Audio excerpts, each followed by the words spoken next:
لسائمها الثمين. Karibu ndugu yangu mtazamaji wa Hadithi Tiba Asili Mbadala.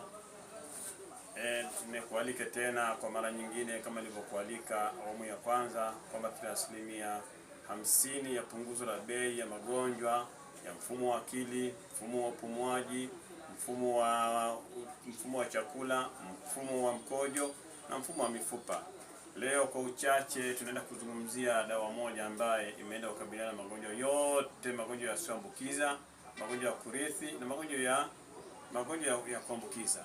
Tunaenda kuzungumzia dawa moja bora sana, dawa ambayo inaenda kuchochea uzalishaji wa seli katika mifumo yote. Hii dawa inaitwa ni Oko Syrup. Oko ni jina la kikabila ambalo ni jina lenye kushangaza. Yaani dawa iliyobeba hapa ni inaenda kushangaa kwa nini kilicho ndani ya mwili wa mwanadamu chenye kuleta madhara kwamba hakiondoki. Ndio maana ya neno Oko. Hii Oko ni dawa iliyofanywa tafiti kwa muda mrefu kidogo na imeleta majibu mazuri. Inaenda kupambana na magonjwa sugu, magonjwa ya kurithi, magonjwa ya kuambukiza na magonjwa ya kuambukiza. Tukizungumzia ugonjwa mmoja wa selimundu, hii imeenda kufanya vizuri katika ugonjwa wa selimundu. Wale wote wenye matatizo ya selimundu, maana ile ni siko seli. Kwa hiyo hii ni tiba yake kabisa ambaye inaenda kumkomboa yule aliyotaabika na madhara haya muda mrefu. Tukizungumzia selimundu ni zile seli ni seli ambazo zina muundo wa mundu.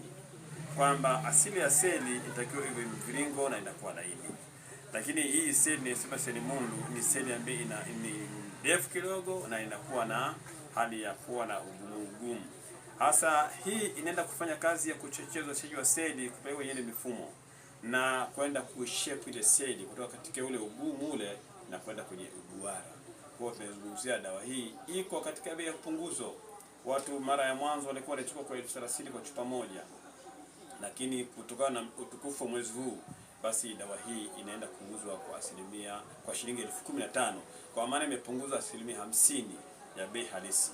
Kwa hiyo ukaribisha ndugu yangu wewe ambaye ulikuwa unapata habari hii, umpelekee na ndugu yako mwingine ambaye tayari anataabika na maradhi haya na alikosa wapi anaenda kuipata tiba hii. Karibu sana, nikaribisha sana na mwalika na ndugu yako mwingine ili apate fursa hii kabla fursa ipo.